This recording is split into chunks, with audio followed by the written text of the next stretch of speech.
Welcome.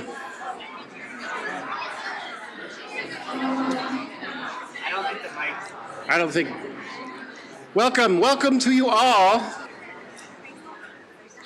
I want to thank you all for coming to join us in this conversation today, even though it's the first day of spring, which is awesome. It's good to see you all here. It is my privilege to welcome you here on behalf of Gordon College and the Center for Faith and Inquiry.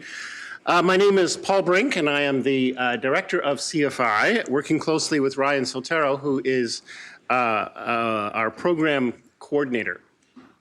Today's lecture is part of a continuing series of CFI lectures that have been taking place over this entire academic year, starting already in September, touching on, in some way, in various ways, the theme of the one and the many.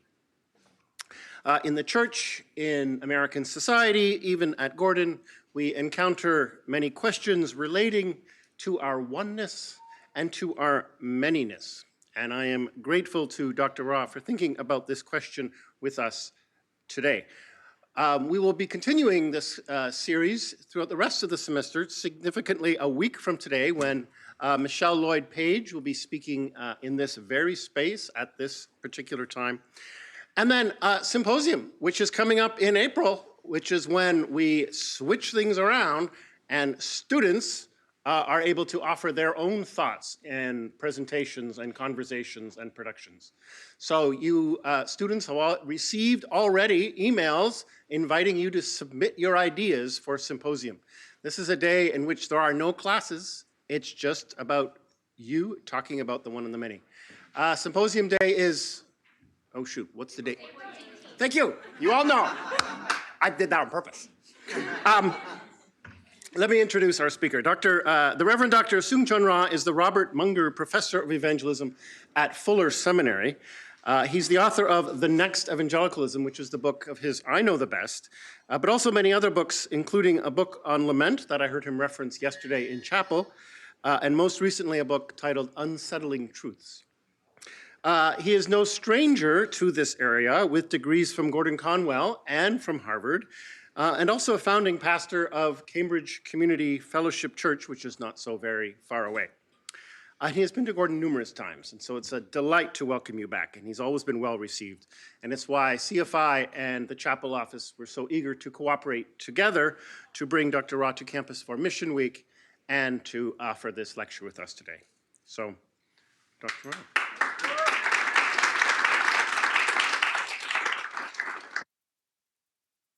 Great honor to be with you here at Gordon College. Thank you to Ryan and Dr. Brink for your wonderful hospitality. Just feeling so welcome.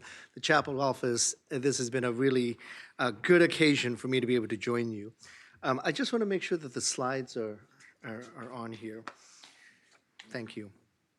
So the theme of the one and the many is a very important theme, and it's been actually an important part of my both my education as well as my life, my ministry, and the kind of the things that have been important to me.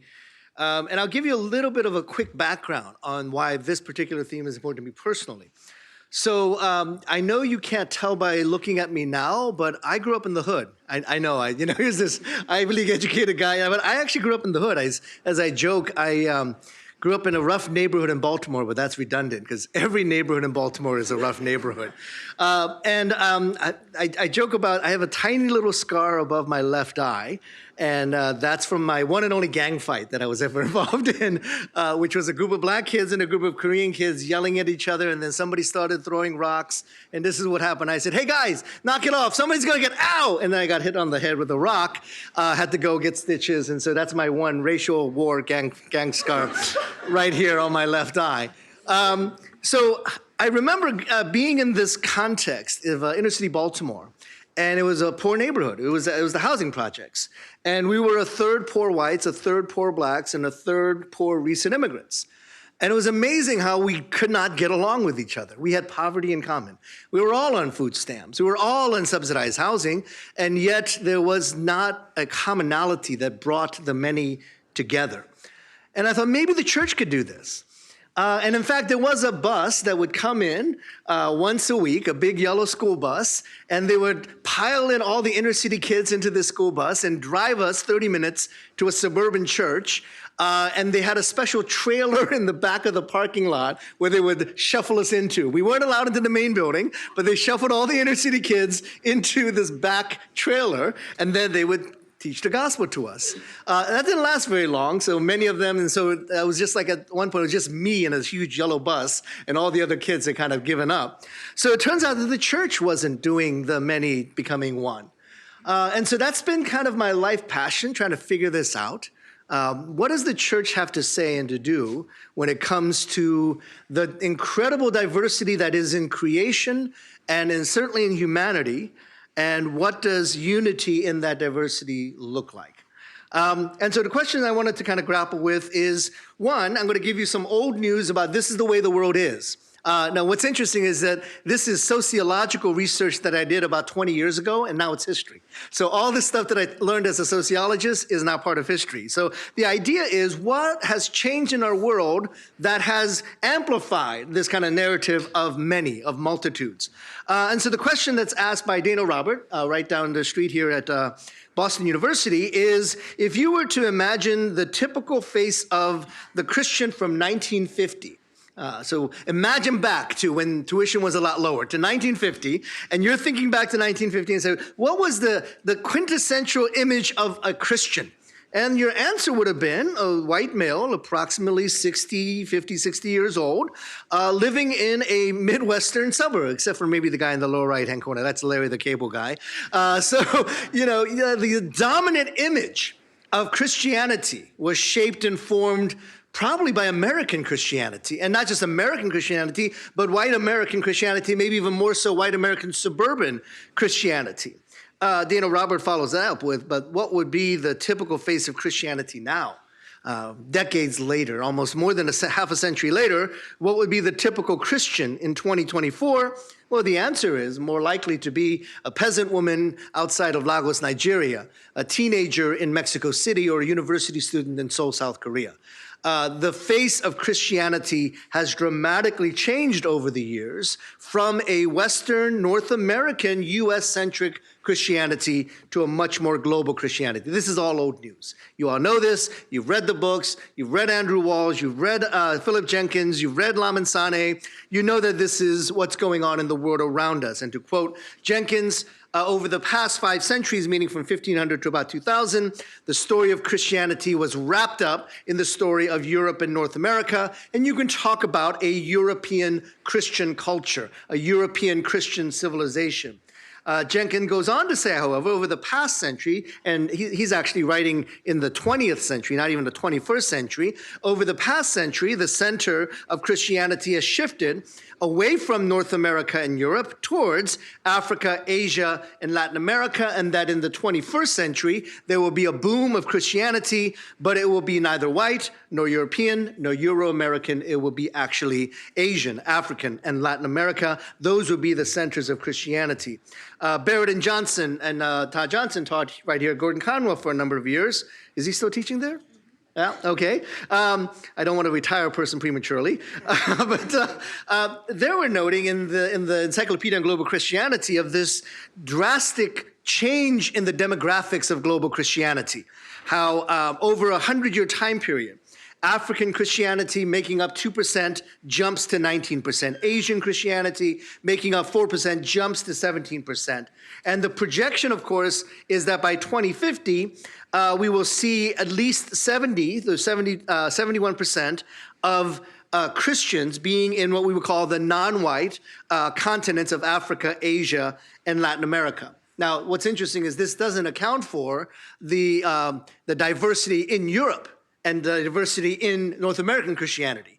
And European Christianity now, it's very interesting, the major urban centers, the biggest churches in places like London and even Stockholm are African diaspora Christian churches. So even in those places, you're seeing this diversity happening in Europe and of course in the US, which has been my area of study of how fast globalization and diversity in the church has actually hit American society. So again, this is all old news. Jenkins has written about this in my work when it comes to American Christianity to demonstrate that American Christianity over the last 50 years has also shifted quite dramatically. The passage of the Immigration Reform Act in 1965 may be the most significant event of that decade. Now, think about that. 1960s was an unbelievable decade of change. Civil rights movement, women's rights, the protests over the war, counterculture, all the stuff that your parents lament missing out on, that was all in the 1960s. That was a joke, by the way. In the 1960s, all these changes are occurring.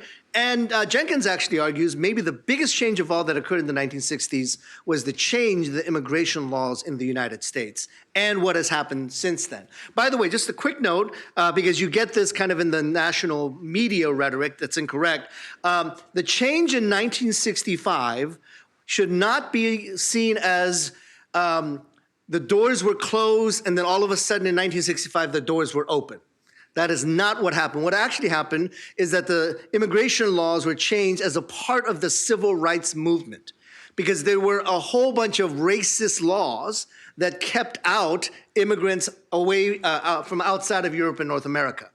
The first of these was called the Chinese Exclusion Act. Can anybody guess what that might have done? Yes, it excluded Chinese people from immigration. They weren't even playing around. What should we call the act that excludes Chinese people? We'll call it the Chinese Exclusion Act. So there were all these series of racist laws that said we will discriminate those who can come into the U.S.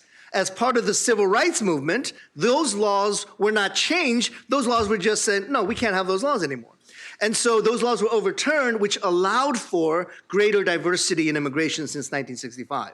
What did not happen was we had 0 immigrants in 1964, and then we had 1 million immigrants in 1966. There's never been a moment in U.S. history, American history, where we just said, oh, we're going to open the doors of immigration. There's always been restrictions. Correction. There was one time when the Native Americans saw the program and said, yeah, let's let anybody in. What could go wrong? That's the only time in American history we had an open door to immigration. There's always been restrictions. There's always been, well, actually, no, we don't want Japanese people because we're at war with them. Let's keep them out. We don't want Chinese people because we have too many who are already here working the railroads. Let's keep them out. So there's been these racist laws, and in 1965, those laws were overturned, and we began to see the gradual incremental change of immigration. But also because of this change, 50, 60 years later, you're seeing the changes in the national makeup of the United States, not tied to immigration necessarily anymore, but actually tied to birth rates. And so this diversity that we're seeing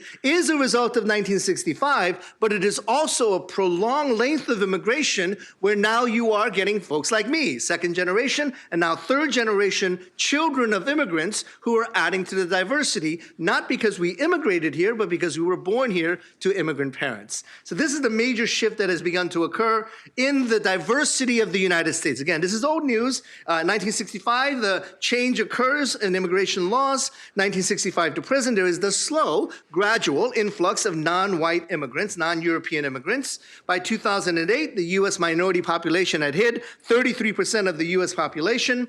By 2011, this is one of the most important dates, by 2011, it has already happened, the U.S. birth rate is at 50% non-white. So that threshold was crossed. Now, what do you think happens 5 years later after the birth rate changed? The incoming kindergarten class changes. That's pretty obvious, right? So you have a birth rate change 5 years later, but the kindergarten class changes. So that change is happening, and now we get to 2023, already happened. The percentage of children in the U.S. are already in that there is no clear majority. So when you start moving into the future, that's going to start speed up. By 2042, somewhere in that decade, projections change up and down, somewhere in the decade of the 2040s, the U.S. minority population will be more than the majority. So the minority will be the majority. There will be no clear ethnic majority in the United States. By the way, what I want you to track here, this is a done deal, not based upon immigration, but based upon birth rates. Check that again, birth rate. So a few years ago, when I would kind of make the rounds talking about these numbers, I would say, this wall talk, that's so weak. Come on, we don't want a wall. We want a dome. Let's build a dome. Come on, let's seal the U.S. off from anybody coming in and out. You can build a dome, hermetically seal the United States of America, and that number won't change because it's tied to birth rates. So here's the sociological now, as I said, sociology has become history. Here is the historical reality. The historical reality is we are facing a reality of diversity in the United States. Done deal. Build a wall, build a dome, doesn't matter. We are already in a diverse country and where there will be no clear majority within a very short period of time. Now, initially, there was an anxiety around this. The anxiety comes from a Harvard professor by the name of Sam Huntington. And Huntington argues, I have no idea how he got tenure at Harvard, but Huntington argues that the more ethnically diverse we become, the less America we will be. So he was saying that he was tying in racial identity with an American identity. He was particularly strident about Latino immigration and saying Latinos will have a tough time assimilating into the American value system. So again, how does he get tenure at Harvard? He must have a wealthy family, I don't know. So what you end up with is kind of that narrative that gets into the American society. The more diverse we become, the less American we will be. And that's rhetoric that's still around quite a bit, isn't it? And what's interesting, though, is that that rhetoric kind of spills into the church. The more diverse we are, the less Christian we will be. And what Jenkins argues, and what I've argued, and others have argued as well, is that we're not, and then, this is the work of Stephen Warner at the University of Illinois, Chicago, is that the more immigrants we have, initially the thought was we will have more other ethnic groups in the United States. Other racial and religious groups in the United States. This was the work, another Harvard professor, I hate to slam on my alma mater too much, but Diana Eck, who was a religion professor at Harvard, made the claim after she got $1 million endowment from the National Association of Education, something like that. I don't know what she did with the money, but it wasn't research. So I'm sorry, is this being taped? Please don't broadcast this to my alumni, on the alumni. So she did this $1 million research project. And her thesis, now widely debunked, was that the more diverse America becomes, the less Christian we will be. And it turns out she was completely wrong. And what it turns out is that the more diverse we've become with immigration, the more Christian we've remained. And in fact, immigrants have saved American Christianity if you just look at the way the numbers are projecting out. So diversity in the U.S. has not meant the decline of Christianity. I would argue it has meant the saving of Christianity in America. And so the many that we talk about is not something to be feared and to be anxious about as a Christian community. It's to be embraced and say, this is amazing. God has actually been doing the work while we had our heads buried in the sand. God was doing the work of bringing the world to the U.S. And it turns out that many of those who are coming from the world are already Christians. So Stephen Warner writes this: the new immigrants represent not the de-Christianization of American society, but the de-Europeanization of American Christianity. And so we will see increasingly that American Christians are increasingly people of color. Again, sociological observation 20 years ago, this is now history. More and more of the immigrant churches that are flourishing, more and more the children of immigrants becoming both leaders and important contributors to American Christianity. This is a shift that has already occurred. Build a dome, it doesn't matter. This is the reality of American Christianity. Again, Stephen Warner's work. Now, this is where it gets really interesting because you have countervailing trends. You have the trend of the increase in diversity of American Christianity in the United States. So you're getting more Spanish-speaking congregations, more Korean churches, or multi-ethnic churches, or Pan-Asian churches. That's the growth edge in American Christianity. So you have an increase in diversity in American Christianity, more and more diverse churches, et cetera. At the same time, in the predominantly white communities, you're seeing a very significant decline. And this is again, history, sociology become history. This is about 2006, this is the number, that 20% of Americans were identifying as spiritual but not religious. I believe 20 years earlier, that number was like 4%. So in a 20-year time frame, from 4 to 20%, I looked up some of the more recent data. The Pew Foundation, I almost read that wrong. The Pew Foundation projected 27% are religious and not spiritual but not religious in 2017. Gallup had it in 2023 at 33%. So, these numbers are kind of all over the place, but it's clearly trending upward. From 4% 30 years ago to anywhere from 25 to 33% now, it is clearly trending upwards. The majority of that are actually white, former evangelicals, ex-evangelicals, those who have left the church, lapsed Catholics. There are a number of Asian Americans who identify that way, mainly because those who are not Christian have kind of a spiritual value, but not necessarily organized religion. But what we're clearly seeing is an increase in the diversity in the church and a decline in what we would call dominant culture Christianity or white American Christianity. You're seeing that in the decline of many Christian colleges, the attendance figures that are dropping, decline in seminaries, evangelical seminaries that are seeing a decline in number. You're seeing this in denominations that are hemorrhaging membership. Especially the mainline denominations, but now also evangelical denominations. You have organizations that are hemorrhaging membership because we're seeing this decline on one level and growth on the other level. So this is where one of those things where the diversity in the church will come faster than diversity in society. Again, both are done deals. But this might be the first time the church is actually a decade ahead of things. We will see the majority of Christians in the U.S. have diversity, meaning more diversity in the church, faster than we're going to see it in American society, because that's where all the trends seem to be pointing. And these slides will be available at a later time. Some of the research in Boston points out that this is exactly what's been happening. In 1970, there were 300 churches in the city of Boston. Most of those churches do not exist anymore. But in the year 2006, when a survey was done, there were over 600 churches in the city of Boston. A net gain of 300, a gain actually of 450, but a net gain of 300 churches in a 35-year time period. Most of those churches are in the immigrant and ethnic communities. There was a study done about in the 10-year time period in the 80s and 90s, 88 new churches are planted, 50 are Spanish-speaking, 25 are African-American, 15 are Asian and Asian-American, and less than 10 are white churches. Between the time period 2001 and 2006, 98 new churches were planted. They did a survey of those churches. 76 of those 98 churches responded and said that half of those churches, of those 76 churches, had a service in a language other than English. Well, what happened to the other 22? They didn't respond because the survey was in English and they didn't respond to the English survey.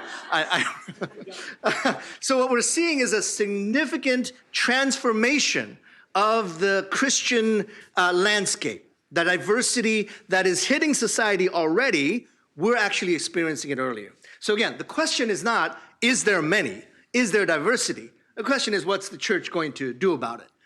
What's the church's response going to be? And I talked a little bit about this yesterday during the chapel. One of those is the work of deconstruction. And I want to distinguish between deconstruction as one word, which is a postmodern philosophy, and de-construction as two separate words. Now, this is interesting because I presented this at Fuller, and my respondent was David Zagniringe, who is a Ugandan priest, Anglican priest. And he was trying to understand what I was writing, and he said, we don't have hyphens in my language. And so even kind of the use of that is still Western-centric. But the idea is that deconstruction in the postmodern usage is very much a very specific technical term used in postmodern philosophy, usually related to the work of semiotics. I had it written down somewhere. The main author on this is Lyotard? Yes, Jacques Lyotard. Derrida is the main author on this work, and he talks about how language is a game. There's some other authors on this, semiotics, which pretty much, as I said in chapel, you can make language say whatever it wants. Now, what I would argue is that what's happening now is not that level of philosophical discourse. We're not doing that. What we are doing is looking at the constructs of Christianity that has propped up Western white American evangelicalism and challenging those constructs. So the word I've been using is not deconstruction, but reformation. We are reforming Christianity in the same way that Luther and Calvin did. We are reforming Christianity in the same way that has occurred throughout the church's history. Are we doing deconstruction in the sense of Lyotard and Derrida? Absolutely not. What we're doing is challenging the maybe dysfunctional structures that are in place and actually reconstructing. And the way I would say we need to do that is by actually examining over and against the global narrative of Christianity rather than just doing that within our North American Western philosophical context. Because if we do that just in the North American evangelical context, we're going to end up making the same mistakes over and over again. So let me give you a few thoughts on how we do this, and I will end with a historic example before we open it up for Q&A. Here's a historical example. I'm sorry, here's the background on this. For one thing, I know that the word evangelicalism is no longer in vogue in American Christian circles, right? Like, we're all ex-evangelicals. Don't use that. It's a dirty word. Don't use that. Here's my problem with that. I have a laminated evangelical card. I mean, metaphorically, I have a laminated evangelical card. I went through an evangelical school, Gordon Conwell, twice. I teach at an evangelical institution. I'm ordained in an evangelical covenant denomination. I work with evangelical institutions in a varsity. I've been on evangelical boards, World Vision, CCDA. And so you all made me get an evangelical card and you made me laminate it. And then you all tell me evangelicalism doesn't work anymore. No, you can't do that after a lifetime of telling me as an Asian American, this is the pathway to gain status in American society, and then you can't pull the rug out on me at the last minute. So what I would argue is that evangelicalism still exists in that the structures are still there. So, you might not want to call yourself evangelical, but if you want money, you start calling yourself evangelical again. If you want funding for a new chair, you'd look for the evangelical sponsor. So I'm saying that we still have to deal with this word and we still have to deal with this title. So the word evangelicalism, I'm trying to define differently, and this is my next book. It's written in one of the books that Gary Vanderpool and I wrote together called Return to Justice on Brazos. That unfortunately is out of print. So I'm going to rework this in my next book, which will be on Oxford, coming out hopefully next year. And anyway, Gary and I are trying to distinguish between big E evangelicalism and small e or little e evangelicalism. Little e evangelicalism, we argue, is what most of us believe. Little e evangelicalism is driven by theology. In many ways. Not always, but it still kind of has these theological conversations. So this is where like the Bebington Quadrilateral comes in. And we say, yeah, we have a high view of Scripture. We have a high view of who Jesus is. We're active in our faith. We have a conversionist type of ethic. So these are important aspects of little e evangelicalism. And all those categories that I gave are theological categories. Now, we might have differentiation. The fundamentalists might have a different idea of what conversion looks like from a Pentecostal. And a Pentecostal might have a different idea of what conversion looks like from someone who's Reformed. But we're all roughly on the same page when it comes to these 4 or 5 theological tenets. High view of Scripture, high view of Jesus, activist faith, conversionism, revivalism. Those are kind of the basic tenets of evangelicalism with a lowercase e, theological and ecclesial. What Gary and I argue is that in the 1960s and 70s, you get the emergence of a capital E evangelicalism. And that's more sociologically driven because now it's based upon relationships that are sequestered into certain subsets. So let's deal with the history of Gordon Conwell. It was founded by Harold Ockenga, the pastor of Park Street Church, and by Billy Graham, the quasi-pope of evangelicalism. So you get Ockenga and Graham, but where did the money come from? It came from Pew. So you had this kind of connection between these high-powered individuals, white men, who made these determinations about evangelicalism with a capital E. And it is that same cluster of men who start Fuller Theological Seminary. It is also these networks. It is Billy Graham's friend Bob Pierce who starts World Vision. Now, again, this isn't a bad thing. This is just the reality of big E evangelicalism. It is a system of networks, oftentimes relational, heavily white male, that form capital E evangelicalism and build the structures of capital E evangelicalism. That's why Akinge's name is on everything related to evangelicalism, because he also starts Christianity, or one of the leaders of Christianity Today. So you get all these evangelical structures, Christianity Today, Gordon Conwell, Fuller Theological Seminary, Wheaton College, that start to become these centers of capital E evangelicalism. It forms the networks around InterVarsity, around World Vision, around Compassion International. Again, these aren't bad things. This is just reality. There's a cross-pollination as someone on InterVarsity will join and be a part of World Vision's board. You'll see Leighton Ford on World Vision's board. You'll see a number of people at the Gordon Conwell board who are also on InterVarsity's board. So you're seeing this kind of relational cross-pollination that is based upon the NAE, that is based upon graduation from Gordon Conwell. Again, you laminate your card with all these connected experiences in these institutions. So one of the things that we would argue is that little E evangelicalism probably should survive because it is theologically driven. But big E evangelicalism seems to have kind of veered into a territory that many of us are uncomfortable with. And what happened was it went from a ecclesial theological movement to a political social movement that many of us are now uncomfortable with. So an example that I gave in a class earlier today, I get a call from the Wall Street Journal, and an interview, I'm name dropping here, the reporter from the Wall Street Journal calls me and says, we would like to interview for an article we're writing about multi-ethnic churches. I got like 5 words in, by the way. So she interviews me for about an hour. It was a great conversation. And so I said, hey, this is really great. You know, what's your job at the Wall Street Journal? And she said, I am the beat reporter for evangelicalism at the Wall Street Journal. I was like, cool, that's awesome. How do you get a job like that? Are you like an evangelical Christian? Did you study religion in college? She said, no, I'm Jewish. So, okay, did you study religion in college? That's how you... No, I was a political science major. And my editor felt that my political science degree was the best preparation for me to be a reporter for the Wall Street Journal on evangelical Christianity. So you're seeing how much that title is tied to politics and less so tied to theology and ecclesiology.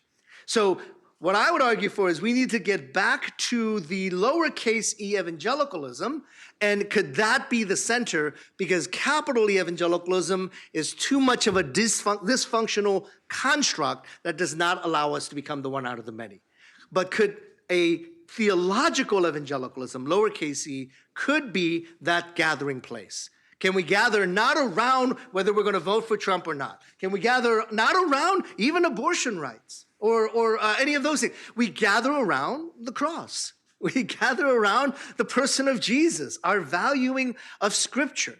So if you look, for example, at the Black church and the white Southern Baptist churches, politically, complete opposite ends of the spectrum, right? You know that, right? I mean, the voting patterns are almost evenly split completely across the board with the historic Black church and the Southern Baptist church, white Southern Baptist church. Well, if you ask them the lowercase e evangelical question, they'll actually be on the same page. Do you love Jesus? Yeah, we love Jesus. We love Jesus. Do you believe the Bible is an authority in your life? Yeah, the Bible is an authority in your life. Do you believe in new life and new birth through the person of Jesus Christ? Yeah, we believe that. Do you believe that your faith should make you active? Yeah, we believe that. Who are you going to vote for? Oh, yeah, we're on different ends of the spectrum. So how can lowercase e actually provide the space where we are gathering together as the one versus the many? So how much time do we have? 5 more minutes? Yeah, give or take? Yeah, give or take. Okay, so I'll close with this story, and it's a historical story, and this is what I'm working on now for my next book. And it's the story of, because we always should learn lessons from history. What happened in history repeats itself. Sociology becomes history. History repeats itself. So I'm writing a book on Black evangelical history. And I'm looking at the ways that, in a very specific time period, 1960s and 1970s, and I'm examining how at that moment when big E evangelicalism is emerging, right? So we had lowercase e evangelicalism for a long time, but big E evangelicalism is emerging. what went wrong that evangelicalism with a capital E became almost an exclusively white movement? Because it turns out in the early stages of the formation of Big E evangelicalism, there were some very strong, prominent black voices that were involved in the early stages of Big E evangelicalism. They were shut down, pretty much. So here's the story. Some of you might have heard a man by the name of Tom Skinner. Tom Skinner has a fascinating story. He actually grew up in the black church. His father was a pastor in Harlem. Tom was living a double life. He was president of his youth group, president of the Shakespeare Club. He was on the math team. I don't know if they had a math team, but you get it. You get the idea. He was an intellectual, high-achieving, good Christian kid throughout the week. And so he was the president of his youth group, president of the Shakespeare Club, all these good things. And then he was also the leader of one of the feared gangs in New York, the Harlem Lords. So he's living this double life. He's a feared gang leader, but he's also a good church. Because some of you have done this. My scar. Remember? So you have this person who's living this double life, and he's about to go into this big gang war. And as the leader of the Harlem Lords, if he wins this gang war, he's going to become the most feared gang leader in all of New York. So he's getting ready. He's getting pumped up, and he's a teenager, but he's getting pumped up for this turf war. And he's listening to a radio program, and it gets interrupted by a gospel presentation. And Skinner would later say this was the most inarticulate presentation of the gospel I ever heard. But somehow the Spirit of God speaks through that radio program, and Tom converts and becomes a Christian on the spot. He then goes to his gang and says, the fight is off. I'm a Christian, and I'm going to leave this gang. And the way he describes it, he said, I was ready to get beaten up. You don't just leave a gang. You're going to get beaten out of the gang. And he said, as I walked out, nobody laid a hand on me. He would go back years later, and the gang members said, oh, yeah, we wanted to kick the blank out of you. We couldn't do it. We just couldn't do it. Something held us back. So clearly kind of the hand of God is on Tom Skinner's life. And then he becomes this amazing street preacher. He goes out into the streets of Harlem, and he gets a megaphone, and he starts preaching the gospel on the streets, and people are drawn, because Tom, if you've ever heard his sermons, amazing speaker, one of the best speakers within this generation. He's getting people to Christ. People are coming to Christ, and then he starts spreading throughout New York and even up and down the East Coast. And he gives the same message almost every single time. I was talking to Henry Greenwich, who was one of his worship leaders, and he said, we timed it. We would after we led worship, we would go out, and 30 minutes later, we knew come back exactly, because his sermons were exactly timed perfectly. So Tom would give the same message every time. And the message he would give was, I was a gang leader, that was a pretend good kid, and then the gospel message came on over the radio, and I became a Christian, and look at me now, I'm an evangelist for the gospel of Jesus Christ. I'm a missionary for the kingdom. And people ate it up, loved that message, loved what Tom was saying about personal conversion and evangelism. And in fact, the Billy Graham Association picks him up and says, hey, come speak to our gathering of evangelists. Jack Wurtson, who was a very prominent circuit evangelist at the time, invites him to come along. And once a week, they have a open night. And that's when Tom speaks, and blacks who weren't allowed to come to hear Wurtson preach earlier, they come and listen to Tom speak on that night. And so Tom is getting this kind of national positive affirmation of what he's doing. He gets invited to, I don't know if he ever spoke at Gordon, but he got a lot of invitations to Wheaton College, a lot of invitations to Taylor University. Moody Radio gives him a plum radio spot, and it's like the urban Christian, and Tom talks about, what it means, and he does the same thing. He tells that story. I was a bad gang leader, I was a fake Christian, and now, because of a radio preacher, I am now a passionate evangelist and missionary. Then at some point in the late 60s and 70s, he gets woke. Maybe that's the best way to put it. And it's not woke. He's always had that in his mind. But the East Coast is burning with riots. Newark is burning. Trenton is burning. There are all these kind of racial tensions that are very real, especially in the East Coast. And Tom, along with his associate, who has been teaching at Fuller for many years, Bill Pennell, they go to these places, and they realize that we've got to talk about this issue. And so he changes his message. He no longer talks about the good personal evangelism, individualistic message, he starts talking about race. And in the late 1960s, he goes to Wheaton College in 1969 and gives this stirring lecture about race. That same basic concepts get spoken about in Urbana a few years later. And the Urbana Mission Conference, look it up, is one of the most stirring, incredible sermons ever given at Urbana. He talks about the liberator has come. He talks about racial injustice. He talks about the fact that Christians have lived into that racial injustice.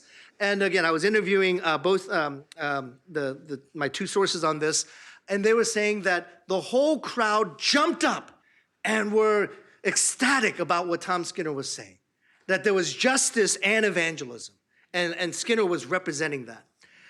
Pennell said, but I was looking around the room and I saw a lot of nervous white executives on that stage with me. And they were nervous, and they would actually articulate this later. They would say, we think if you took too much emphasis on injustice in the US, you would take away momentum for overseas mission. And that makes us nervous. And so what happens is a gradual, and in many cases sudden, canceling of Tom Skinner. Tom Skinner gets disinvited from these places. I had an interview with a Wheaton student who at that time was meeting with the president of Wheaton College. I can talk about Wheaton, it's Gordon.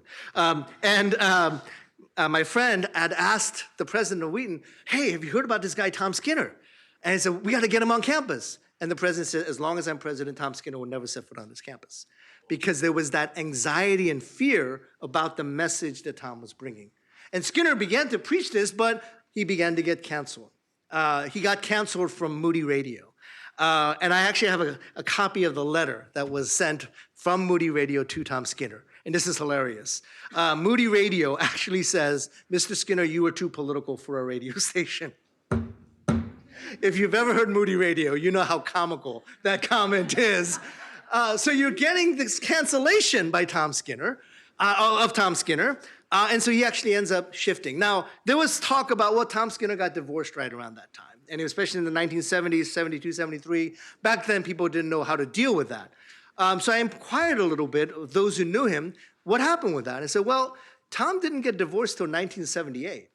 And I actually talked to his brother, Johnny Skinner. I said, how do you know that? How do you know he didn't get divorced? Well, I was the one that handed the divorce papers to his wife, so I think I know when exactly that was. But by 1973, 74, he was already canceled. He was out. He was already out of evangelicalism. But it was in like 4 or 5 years later, the divorce became public. Then that's when people started, saying that, well, that's the reason why we canceled him. But it had already happened way before. So the question I ask is, how do we become many out of one when we don't want to hear these voices? When we shut them down? When we shut down the Tom Skinners and the Bill Pennells? When we shut down the Jamar Tisbys? When we shut down these voices, how are we going to ever become the many that becomes one when the only voice we might want to hear is the dominant voice and we are uncomfortable with the voices that we're hearing from the margins? And so the many of one for me is a big part of that is how do we deconstruct, yes, but how do we reconstruct and reform by listening to the voices of the Tom Skinners of the world, of the David Zaidner-Gays of the world, of the Ruth Padilla DeBorse of the world, who have seen a different side of the story, have retained their little e evangelical faith, but also can help us to deconstruct the big E evangelical faith. That's the question I want us to ask, and that's the question I want us to talk about today. Thank you.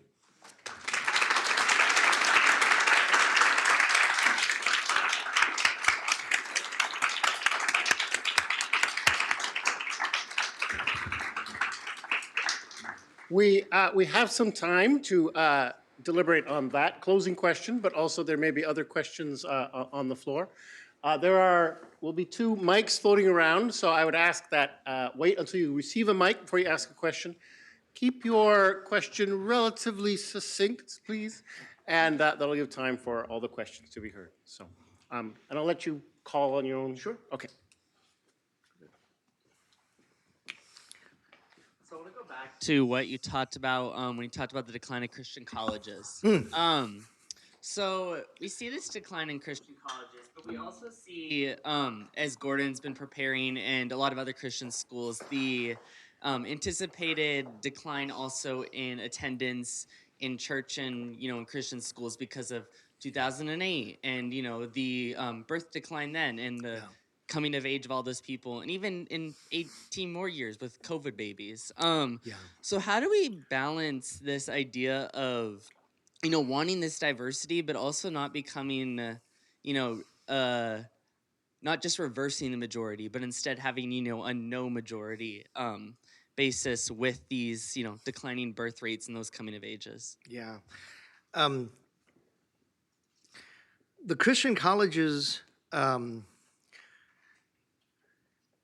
this is controversial. It's something to think about. I don't know how many Christian colleges and seminaries, evangelical ones, survive without external money. And I think most presidents of seminaries and evangelical colleges would agree to this. That's always been the case in some form, right? Gordon Conroe doesn't start without Pew money. Neither does Fuller Seminary with the money that was needed. The question is, will the money still be there even if the identity changes, right? So, you all are seeing this, and you're at Gordon College in the middle of nowhere next to a lake, and you're getting students from all over, you're getting students from all over the world because that's just the demographic reality. The question for me is the funding stream on that, right? Because you've always had to subsidize students. Seminaries certainly have had to always fundraise and subsidize students. And the question is, are you willing to do that for students of color? Right? And it's just the financial reality. And maybe this is the way reparations works. I don't know. But the idea that, that we're going to charge the same for different, and I know, there's scholarships available and all. That's good. That's very, very good. But long term, are you going to continue to support the infrastructure and, these that actually could sustain beyond this kind of, so it's not going to be easy in Christian colleges because if you're getting that revenue stream of students, there's going to have to be subsidized money for that. And we're seeing this at Fuller, where, we're a large school still, but we're much smaller than we were. And we're still asking prices that made sense 20 years ago when the population was very different. So will there be that money that actually supports that as well? And that's the question a lot of people are asking. I need to know, am I being recorded? Okay, no, that's, let's go for it. So I'll use a hypothetical. Hypothetically, I have an African-American friend who was asked to take over a white mission agency, hypothetically. And he had a brilliant idea, which is, because it was to plant urban churches, that was the whole mission agency, and it needed to be done. Instead of having white missionaries move into the inner city neighborhood, let's raise up inner city pastors to plant churches in their own neighborhoods. As soon as that initiative was announced, half his board resigned and took their money with them, including some prominent evangelical leaders and prominent evangelical donors. And so that's my question. Is there a willingness to say, my commitment is to Little League evangelicalism. My commitment is the theological tenets and want to see that go forward. If you do that, then the money it's going to is not going to be ones that look like your children. It's going to look like your children's friends. And they're not necessarily looking like your children. So, would there still be money for that kind of effort, where even though the demographics have changed, this funding is still there? Thank you. That was some good news, huh? No, yeah, and then we can maybe pass that on to the person. Yeah, please. You mentioned during the beginning of your presentation the typical Christian 1950 would be a white male in his 50s or 60s. You touched on how the racial aspect has changed. How do you think the other two demographics of the male and in the 50s and 60s has changed and affects evangelicalism today? Yeah, and I was kind of joking about the age range because that's where you get the boomer, right? Literally the name of boomers is a birth boom, right? A birth rate boom. And the boomers built evangelicalism with a capital E, right? And what I'm in that category demographically. But before we were called Gen X, our name was the Baby Busters. I don't know if you remember this, because there was a baby bust. There was the boom and then the bust. And so what happened was that's the part of the demographics of it, where that it wasn't really well handed off from the boomers to the Xers. You have some really bad examples now of Xers who've made the same mistakes that the boomers have made. So there's a generational dynamic. That's why Y and Z, you all in here? Yeah, our hope is on you. Even like economically, it's an interesting question written by Dow Myers, talks about, the book is called Boomers and Immigrants, and how, and this is really fascinating, that the boomers are retiring in massive numbers, right? And these are the folks that built the church, the Heibels and the Warrens and the Grahams, and you had all these big name white evangelicals, and they're all retired. Tim Keller, they're all retiring at about the same time. We're passing on, and what do you do? Because there's a gap. So the boomers were building the church, but the busters, there's not enough busters to build continue what the boomers built. So even like Social Security, right? So Social Security, when you had the boomers, a baby boom, they were making enough money to support their parents' Social Security. By the way, there is no bank of Social Security. Where does Social Security come from? Me, my paycheck. That's where some money goes, right to somebody else, to a boomer. Thanks, boomer. Right to a boomer's paycheck, to Social Security. No, that's a good thing. But if you have a boom and a bust, you can't make up that financial deficit. And Dow Myers says the only way to do that is actually have people who pay into Social Security without ever getting money that back. And the one group that does that is undocumented immigrants. So that's why I'm saying when the boomers are saying build a wall, it's like, come on, man, you need the immigrants here. You should be advocating for more undocumented immigrants. That's the only way we're going to save Social Security. And so that gap is part of the problem. And that's what's happening in the church right now, where the boomers have built evangelicalism, and the busters and Gen Y, Gen Z with your Starbucks job, you're not going to take care of my retirement. So you have this pretty substantial economic gap, but that's also meant a generational gap in the church. That's where the immigrants plug in, right? That's where the immigrants fill a population generational gap, both with Social Security, but also in the churches. That's where the gap is happening. Thank you so much for your talk today, and also enjoyed our breakfast this morning. It was nice. I want to push a little bit on this little e, big E thing, but specifically the little e. Because I do think that there is a significant amount of possibility for this kind of umbrella that you're talking about, where we do have so many denominations that are underneath that. My question is especially when the growth of Christianity is coming from really first generation, second generation, does that little e, is that compelling? Like as a place for people to connect, like, or it's probably not denominations. Yeah. It's probably not, so basically what would have to happen for that little e to actually be an umbrella? Yeah, and that's where, because little e can degenerate, devolve into big E very quickly. And you saw that with kind of these movements that sprang up and then it kind of collapsed under its own weight. Emergent church is maybe the classic example of that. And so is there a possibility of doing this as genuinely a grassroots movement? I don't know. That's where my hope is, that we will see more of these grassroots movements. And so people are afraid, oh no, we have these churches that are not meeting in their building and, they're meeting online or they're meeting in somebody's home and the people are getting nervous about that. It's like, yeah, because it's not money that's not going to infrastructure, the big E infrastructure. And there are problems with that, with accountability and the like. But can this be a genuine grassroots movement? There's a book by, actually Bill Mooney McCoy recommended this book for me. It's called Houses That Built the World. Houses That Changed the World. It's by Wolfgang Simpson, and he writes about the house church movement. And what he notes, and this is really interesting, that house churches do well in places where there's persecution. So the flourishing of the house churches in China, for example. And is it possible that not so much persecution, because I don't like that language with American churches, but certainly not necessarily generous environment for big E evangelicalism, does that actually make room for small E evangelicalism where there are more grassroots movement?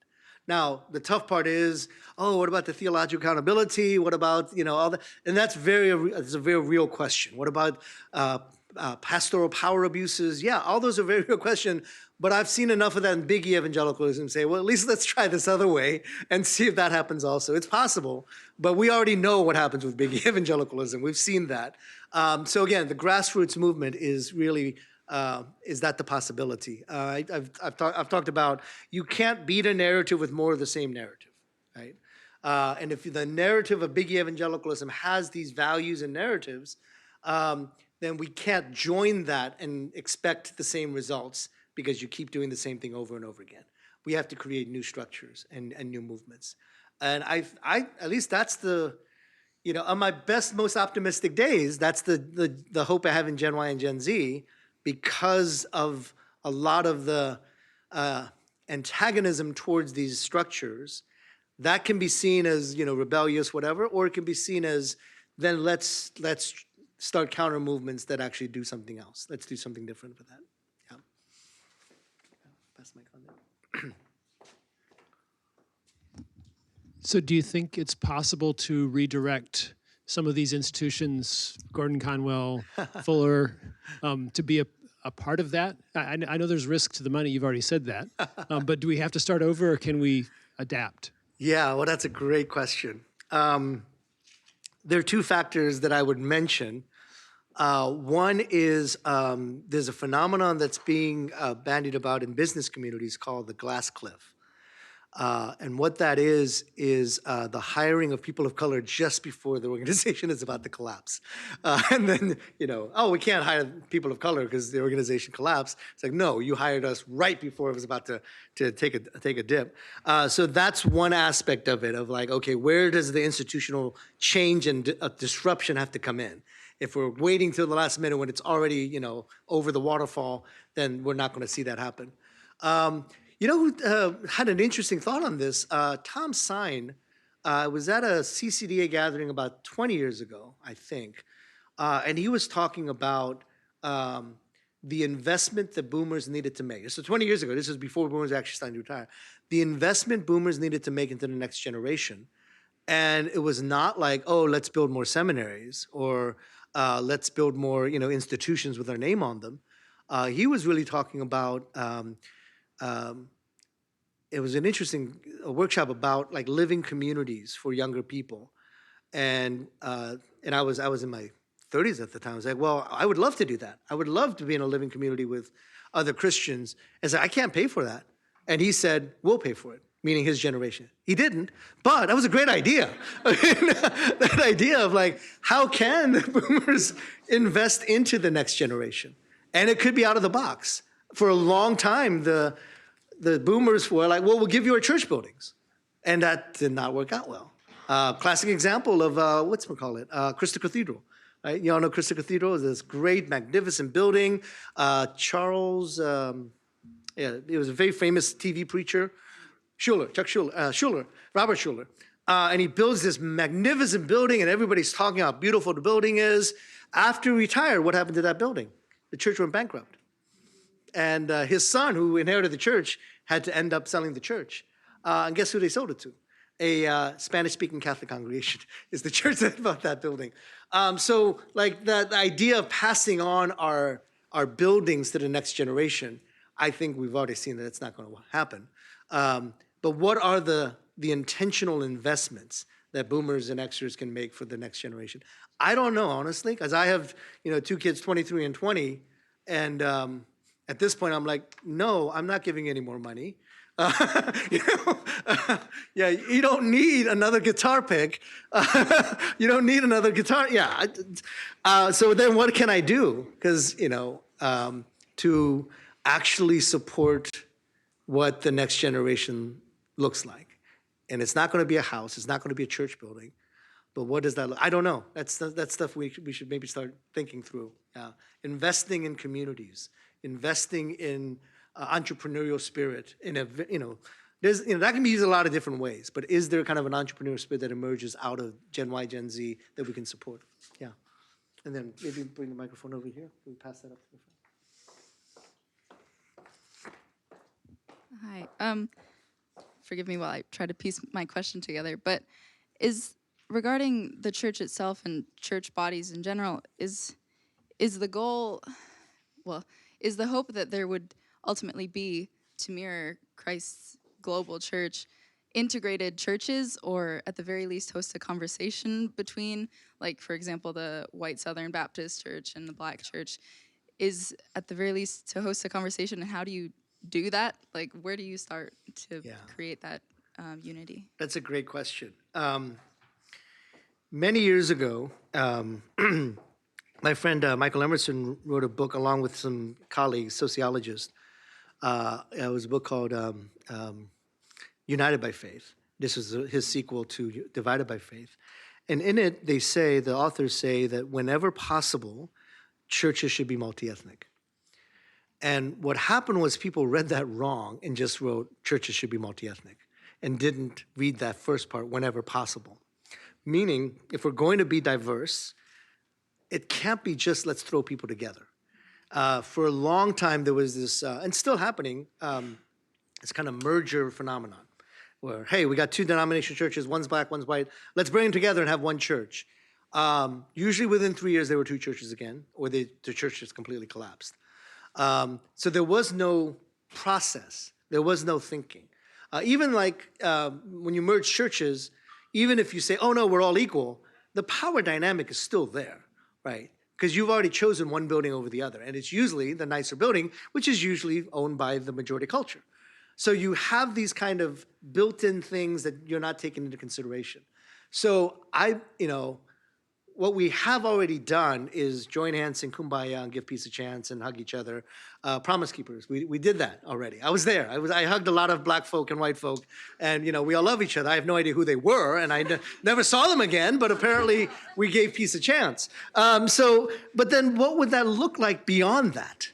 Beyond that, hug a black man moment. To actually out of that came hard for me personally to have these relational dynamics, to have black mentors and native mentors. And that's where that space is missing right now, where we want to go from, complete division to big arena and we hug each other and then we're done, versus the hard work of building relationships over decades. And I said this to one of the groups. The other part is shared play and shared work is very underrated, right? And it's good to have conversation, but there's something about shared play and shared work that brings people together. And that takes time, right? It takes humility. I joke about my old church in Cambridge. One of the things we did to make a connection to the Brazilian congregation was, hey, let's have fun together. And the Brazilian congregation said, well, we love soccer. And so stupidly, my congregation agreed to play soccer with the Brazilian church. They came in uniforms. They hired their own referees. my church comes in tennis shoes and basketball shoes and mismatched clothes. And I think the score was like 24-0 or something like that. But that shared play is that common ground, right? The shared experience. And so there's a lot of work before we jump to let's just all gather together in a big room. And that does take time. And one thing I didn't say yesterday that I say quite often is it's not just also commonality, it's also the willingness to be discipled and mentored by someone different from yourself, right? Chris Rock has that great line of, the one black friend idea, right? Every white person has one black friend, but the black guy has to have 10 white friends in order to make that equation work. So you're talking about, not just the black friend, one black friend, but how do you actually have mentorship? So I am so indebted to Bill Mooney McCoy for being not just my friend, but my mentor. Gloria Hammond was here, and her and Ray have just been, her husband Ray's a pastor, and I don't know where my faith would be without Ray and Gloria. Somebody here mentioned Pentecostal Tabernacle in Cambridge, Bishop and Carmen Green. Again, where would my faith be without them? Richard Twist, Native American. Actually, every time I come on campus, my heart kind of stirs because Richard's last public appearance was here at Gordon College. And he spoke here, and then he went to D.C., had a heart attack a week later, and died. but Richard was one of my dearest friends and was an important mentor in my life. Those are the kind of relationships that I think it takes a lot of work to pull that off. Again, it's not just friend to friend, it's actually being mentored by someone of a different race and culture from you.